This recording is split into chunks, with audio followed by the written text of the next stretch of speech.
Предстоит поговорить о цивилизационном пути и о нашем сотрудничестве, об элементах этого сотрудничества. Мне кажется, это важно, нужно, нам во многом нужно посотрудничать.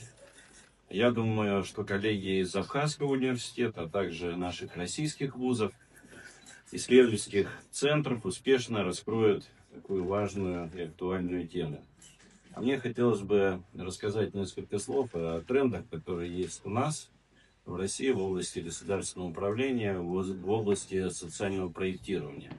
Мне кажется, что это будет полезно послушать, и я думаю, что и для Абхазии это будет нужно, и мы вместе можем в этой области сотрудничать. В России за последние годы пришли к выводу, что в ходе, допустим, крупных каких-то политических кампаний, будь то предвыборные кампании или какие-то другие, сегодня уже не работают политтехнологические инструменты.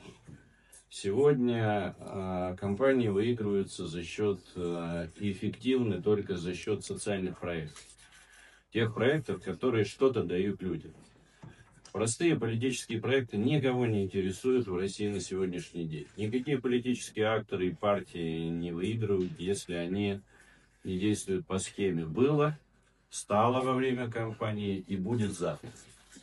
Если во время кампании партии или лидер не совершили каких-то действий, которые приносят людям ощутимую пользу, то он воспринимается как неэффективный менеджер или неэффективная организация. И люди, в общем-то, довольно холодно относятся к таким политическим актам.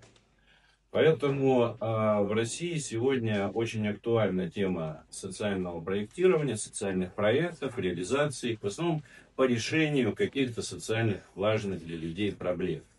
Причем это и не в период предвыборных кампаний, это происходит и в постоянном таком режиме.